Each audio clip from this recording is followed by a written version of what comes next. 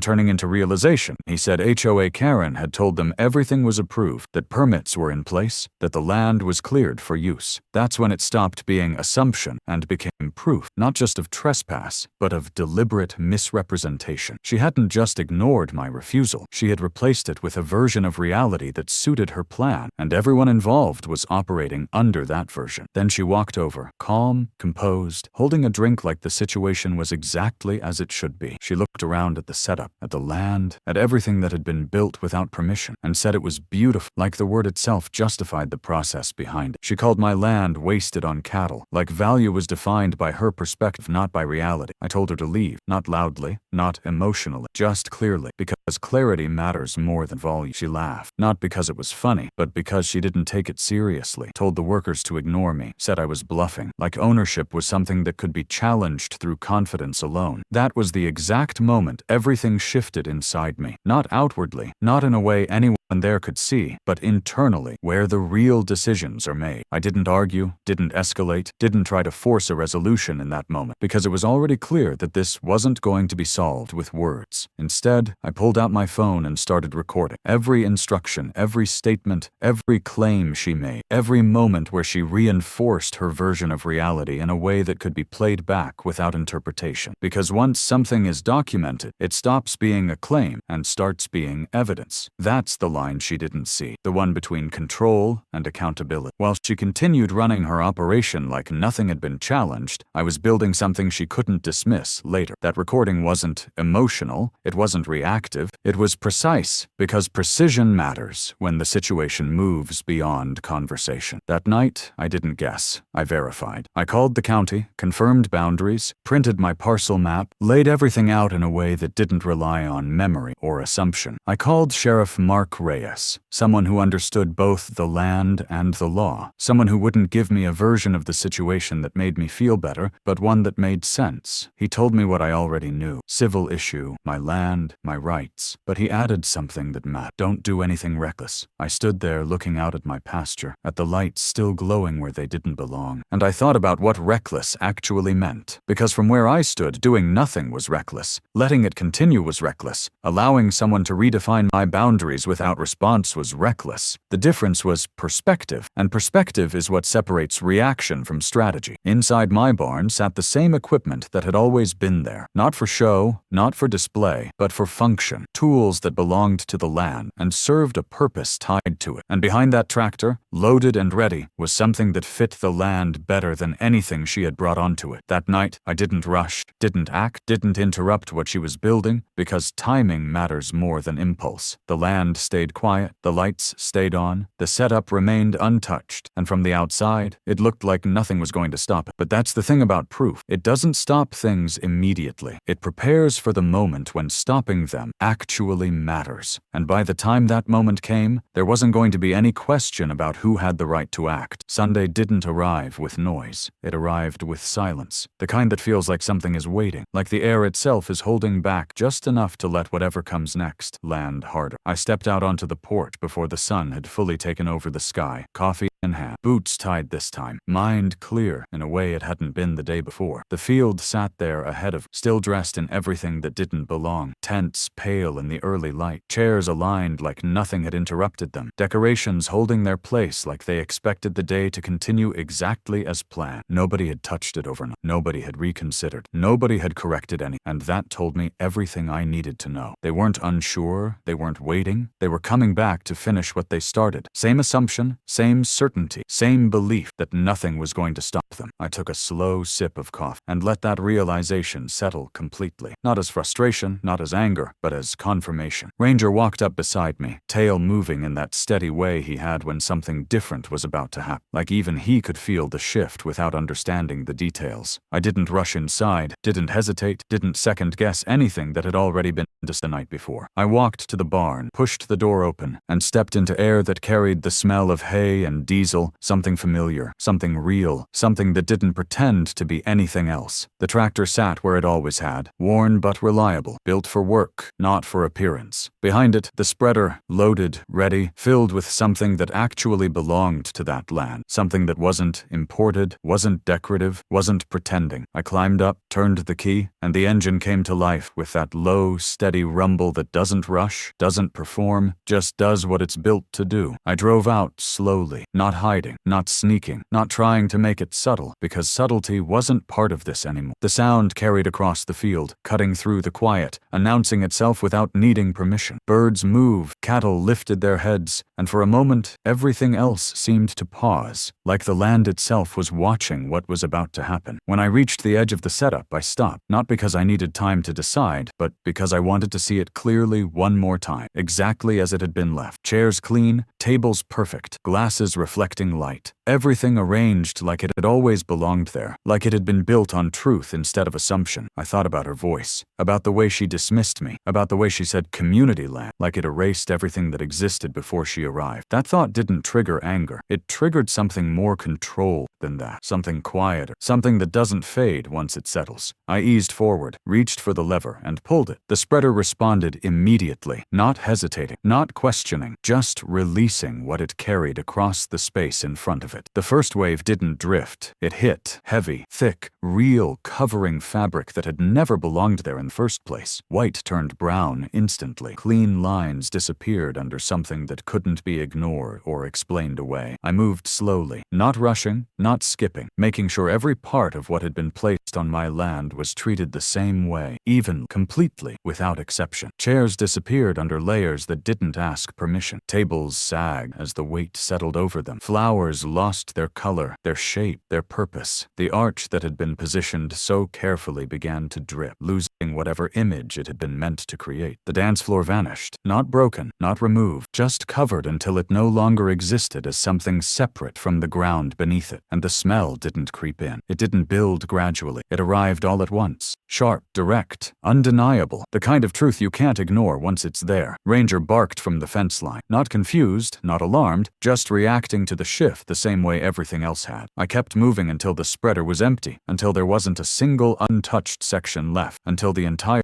setup had been transformed from something artificial into something that matched the land it sat on. When it was done, I shut off the engine, climbed down, and stood there, looking at what remained. It wasn't pretty, it wasn't clean, it wasn't anything that could be salvaged into what it had been before. It was final. I walked over to their sign, the one that welcomed guests to a wedding that had never belonged there, wiped just enough off it to make the words visible again, and placed it back where it had been. Then I added my own beneath it. Simple, direct, not decorative, just clear. Private property. Trespassers get fertilized. I took pictures, not for satisfaction, not for memory, but for record. Wide shots, close angles, everything that showed exactly what had happened and exactly where it had happened. Then I went back to my porch, poured another cup of coffee, and sat down, because the next part wasn't something I needed to control. It was something I needed to watch. The first vehicle that arrived didn't come cautiously. It came like everything was still on schedule. A catering van pulled up, doors opened, workers stepped out talking, moving with the confidence of people who think they know what they're walking into. That confidence lasted exactly until they took a few steps forward. One of them stopped mid-sentence, the other slowed, and then the reaction hit. Immediate, physical, undeniable. One gagged, actually gagged. Not for effect, not exaggerated, just reacting to something that couldn't be processed any other way. They moved closer, trying to make sense of it, then turned around just as fast, got back in the van, and left like they had walked into something they weren't prepared to deal with. The florist came next. Same approach, same expectation, same result. Shock turning into rejection within seconds. Then the rest followed. Vehicles lining up, guests arriving, everything building toward the moment where the assumption met reality. HOA Karen's car pulled up front, exactly the way it had the day before. Confident, controlled, expecting continuity. She stepped out first, dressed for the event, posture unchained, expression set until the air hit her. That shift happened instantly, her face folding in on itself like something inside her couldn't hold the same shape. She looked out across the field, across everything that had been prepared, and for the first time, there was no control in her expression, just shock, then anger, then something closer, panic. Her daughter stepped out next, saw it, reacted without filtering anything, lifting her dress, stepping back, trying to avoid something that was already everywhere. The groom followed, confusion turning into frustration fast, his voice cutting through the air in a way that didn't match the event they had planned. I stayed where I was, not hiding, not approaching, just watching, because this wasn't a moment that needed interference. HOA Karen started moving forward, fast at first, then slower as each step became something she had to think about, her heels sinking, her balance shifting, the reality of what had happened catching up to her with with every step. "What is this?" she shouted, not asking, not questioning, just demanding an answer that wasn't going to change anything. I raised my hand slightly, enough to be seen, not enough to interrupt the moment. "Morning," I said, calm, steady, exactly the way I had spoken the day before. She turned toward me like she had been waiting for someone to blame, and when she saw me, the reaction wasn't confusion, it was immediate accusation. "You did this," she said, voice sharp, cutting, trying to regain control through force. I shrugged slightly, not dismissive, just unbothered. "Looks natural to me," I said, because in that moment, it did. She called me a monster, said I ruined everything, her voice rising, pulling attention from everyone around her, but I didn't match it, didn't escalate, didn't give her anything to push against. "From a legal perspective," I said even, "I'm fertilizing my land." That's where the shift happened. Not in volume, but in weight. Her words didn't land the same after that, because they didn't have anything behind them. She started talking about money, about lawyers, about consequences, but I had already prepared for that part. I pulled out my phone, played the recording from the day before, her voice, clear, confident. "This is community land now." It cut through everything else. Not louder, but more precise. The reaction around her changed immediate. People listening, processing, connecting what they were seeing with what they were hearing. That's what exposure does. It doesn't argue, it reveals. She stopped for a second. Not long, but long enough for it to register that the narrative she had built didn't hold anymore. That's when Sheriff Reyes arrived. Not rushing, not dramatic, just present, stepping into the situation with the same calm that comes from understanding exactly what matters and what doesn't. He looked around, took in the scene, the setup, the condition of it, the people, the reactions, and then looked at her. She pointed at me, said I destroyed her wedding, tried to frame it as something that required intervention. He didn't react to her tone, didn't match it, just asked a simple question. "What seems to be the problem?" She repeated herself, louder this time, like volume would change the answer. He nodded slightly, then said, "What matter? This is his property." That was it. Not dramatic, not complicated, just clear. She tried to argue, said I ruined her decorations, and he responded just as simply, "You put them here." He reviewed the situation, looked at the recording, checked the facts, and then made it final. No permit, no agreement, no claim. "Looks clean to me," he said, not because of what it looked like, but because of what it was legally. That's when everything collapsed. Not slowly, not gradually, but all at once. Vendors started packing up, guests started leaving. The structure that had been built on assumption broke down under something it couldn't push through. The wedding didn't get postponed. It didn't get moved. It ended right there, not with a ceremony, but with silence replacing what had been planned. HOA Karen stood there for a moment longer, trying to hold on to something that wasn't there anymore, then turned, stepped wrong, reacted again, and left the same way everyone else did, without control, without authority, without anything left to enforce. By the time the last vehicle pulled away, the field was quieting, not because nothing had happened, but because everything that had been forced onto it was gone, in the only way that made sense. What happened on that field didn't end when the last car pulled away. It didn't settle into silence and disappear like most people expected it would, because actions like that don't stay contained when they expose something bigger than the moment itself. By the time I stepped back onto my porch that afternoon, coffee cooling in my hand, the land already reclaiming its quiet, the ripple had already started moving outward in ways HOA Karen never account for. Someone had filmed it, not the way I did for evidence, but the way people do when they see something they don't understand but know is worth capturing. A short clip at first, just enough to show the setup, the condition it was left in, the reactions, the collapse. It didn't need explanation, it didn't need context, because what it showed was clear enough on its own. Farmer shuts down HOA wedding. That's how it started. Simple, direct, something that could be shared without needing detail. But what made it spread wasn't the shock, it was the recognition. People didn't just see what happened, they understood what it represented. By mid-afternoon, my phone started lighting up, not with questions at first, but with notifications, numbers climbing faster than they had any reason to. 20,000 views, then 50, then more than that. The kind of numbers that don't build slowly, they accelerate once something connects. By the time the sun started dropping, the calls began, not from neighbors, not from anyone directly involved, but from people who wanted to turn what happened into something they could explain, analyze, present. Reporters asking for statements, angles, reactions, trying to fit it into something structured, something they could package. I didn't rush to respond, didn't try to control that part of it, because once something leaves the ground it started on, it doesn't come back under your control, and trying to manage it only weakens the position you already hold. What mattered wasn't what they said about it, it was what it forced into the open. Inside Silver Pines, the effect was immediate, not because of what I did, but because of what it revealed about how things had been running before that moment. Emergency meetings started, not scheduled, not planned, just called because something had broken that couldn't be ignored. Board members who had stayed quiet suddenly had to speak, not because they wanted to, but because silence wasn't an option once everything was visible. The same system HOA Karen had used to maintain control turned on itself, not because it changed, but because the people inside it stopped accepting it the same way. That's the part she never accounted for. Control works best when it stays contained, when it doesn't get examined too closely, when the people under it don't compare notes. Once that happens, once patterns become visible instead of isolated, the authority behind them starts to weaken. Her decisions were no longer internal, they were public, and public scrutiny doesn't operate the same way as private compliance. Questions started forming that hadn't been asked before. Who approved this? Where was the documentation? Why was land outside the HOA being treated like it wasn't? Those questions didn't need answers from me. They needed answers from her, and that's where the structure she relied on stopped protecting. Within 2 days, the position she held wasn't stable anymore. Meetings turned from controlled discussions into confrontations, not loud, not chaotic, but direct, the kind that doesn't give space for deflection. She tried to explain, tried to reframe what happened, tried to present it as misunderstanding instead of what it actually was. But the problem with documentation is that it doesn't adjust to fit a new narrative. The recording I had taken, the footage that had spread, the visible result of her decisions, all of it existed outside her control. And once something exists like that, it doesn't change just because someone wants it to. The board didn't remove her immediately out of anger. They removed her because they couldn't justify keeping her in place anymore. That's an important distinction, because it shows exactly where her authority failed. It wasn't taken from her emotionally, it was taken from her structurally. The same system she had used to maintain control required a level of credibility she could no longer provide, and without that, there was nothing left holding her position in place. The removal wasn't dramatic. It wasn't public in the way people expect, but it was final, clear, recorded, and once it happened, there was no version of events where she remained in control of anything inside that HOA. That should have been the end of it from her side, but people like her don't step away cleanly when something collapses. They try to rebuild it through other means, and for her, that meant legal action. About a week later, she filed, not quietly, not indirectly, but formally, trying to shift the situation into a space where she believed she could regain some level of control. Lawsuit, damages, claims about destruction, framing the event in a way that removed the context and focused only on the outcome. On paper, it probably looked structured, organized, something that could be argued if the details weren't examined too closely, but that's where the preparation mattered, because by the time she tried to move it into that space, everything that had happened had already been documented, verified, aligned with facts that didn't depend on interpretation. My land, clearly defined. No agreement, clearly stated. Her statements, clearly recorded. Her actions, clearly visible. Evidence doesn't argue, it doesn't negotiate, it doesn't adjust. It just sits there and holds its position. Her lawyer didn't stay long, not because of loyalty or disagreement, but because cases like that don't move forward when the foundation doesn't hold. You can't build an argument on something that collapses the moment it's examined, and that's exactly what hers did. The case didn't drag out, it didn't become something prolonged, it ended the same way everything else did once it met reality, quickly, quietly, without leaving anything behind that could be used again. That's the part people miss when they look at situations like this. They think retaliation is about matching force with force, about pushing back harder than someone pushes against you, but that's not what works when the structure is already in your favor. What works is understanding where the limits actually are and staying inside them while letting the other side step outside. I didn't need to chase her, didn't need to escalate, didn't need to prove anything beyond what had already been shown. The system she relied on failed her because she misused it, and once that misuse was exposed, it corrected itself without needing anything more from it. By the time everything settled, the narrative had already shifted completely, not because I changed it, but because it couldn't hold in its original form anymore. What started as her attempt to extend control beyond her boundaries ended with her losing control inside them, not through confrontation, but through exposure. And that's the difference between reacting and responding. One creates noise, the other creates outcomes that don't need to be repeated. After everything burned through and settled into place, the noise didn't linger. It faded the way it always does out here. Not all at once, but steadily, like it was never meant to stay. The road stopped carrying unfamiliar cars. The phone stopped lighting up with people trying to turn what happened into something bigger than it was. And the field, the same field that had been turned into something it was never meant to be, went back to what it had always been without asking for recognition. Sunrise came the same way it always had. Slow light stretching across the pasture, wind moving moving through grass that didn't care what had happened there days before. The cattle moved like nothing had changed, because for them, nothing had. And that's the difference between people and land. People hold on to moments. Land moves past them. That section of ground didn't carry the event with it. It absorbed, broke it down, and turned it into something that didn't resemble what it had been. Grass came back thicker there, greener, not because of symbolism, but because of what had been put into it. Something real, something that belonged, something that didn't pretend. I stood by that fence more than once after everything cleared, not thinking about what happened in the way most people expect, not replaying it, not questioning it, just looking at the land the way I always had, steady, unchanged in the ways that actually matter. People asked if I regretted it, if I would have done something differently, if I felt like it went too far. And every time the question came, it carried the same assumption underneath it, that what happened was about reaction instead of boundary. I didn't answer quickly, not because I didn't know, but because most people don't understand the difference unless you give them time to sit with it. I didn't do it for revenge, because revenge fades the second the moment passes. I did it because something needed to be made clear in a way that couldn't be ignored or reinterpreted later. There's a difference between emotion and structure. And once you understand that, the decisions you make stop being about how you feel and start being about what holds. I never stepped off my land, never acted outside what I was allowed to do, never crossed into something that could be turned back against me. And that's why when everything ended, there was nothing left to argue about. No guilt, no uncertainty, no second version of the story that needed to be defended. Just quiet. That's the part people don't expect. They think something like that ends with noise, with closure that feels dramatic, but it doesn't. It ends with things returning to the way they should have been the entire time. The subdivision stayed where it was. The HOA kept operating inside its lines, but it didn't reach past them anymore. Not because it couldn't physically, but because the idea of doing it again didn't hold the same certainty it once did. A few months later, someone new took over that position. Different tone, different approach. Not because the system changed, but because the people inside it did. He came out to my place once, not with authority, not with expectation, just with something simple in his hands, and a conversation that didn't try to control anything. He said they had rewritten their rules, made things clearer, removed the parts that gave too much room for interpretation. And the way he said it wasn't defensive, it was corrective, like something had been learned without needing to be explained in detail. He said something that stayed with me longer than anything else, that they forgot they were guests on this land. And that's the kind of thing you don't argue with, because it doesn't come from position. It comes from understanding. I didn't make a point out of it, didn't turn it into something bigger, just listened, nodded, and let it sit where it belonged. I saw HOA Karen one more time after everything, not in a setting where she had any control, not in a place where her voice carried the same weight, just a grocery store, ordinary, quiet, the kind of place where nothing separates one person from another. She looked different, not physically, but in the way people carry themselves when something has shifted that they can't reverse. She said I embarrassed her, not loudly, not confrontational, just stated like something she had been holding on to. I told her she handled that part on her own, and that was it. No argument, no extension, no need to keep it going. Conversations like that don't need resolution when the outcome has already been decided. She left town not long after. No announcement, no final attempt to reclaim anything, just gone in the same quiet way everything else ended. These days, the fence stands a little higher, a little stronger, not because it needed to before, but because clarity doesn't hurt when it comes to boundaries. There are small signs along it now. Simple words, nothing dramatic, nothing meant to provoke, just enough to say what needs to be said without explanation. Most people who pass by don't stop, don't question it, don't need to, because the message isn't for everyone. It's for the ones who think lines can be moved without consequence. And out here, the land doesn't argue, it doesn't explain, it doesn't negotiate. It stays where it is. And if someone forgets that, it reminds them in whatever way it has to. After that, things stayed quiet. Not because there was nothing left to say, but because everything that needed to be said had already been made clear. HOA. Karen didn't come back, didn't send anything, didn't try again. She went silent.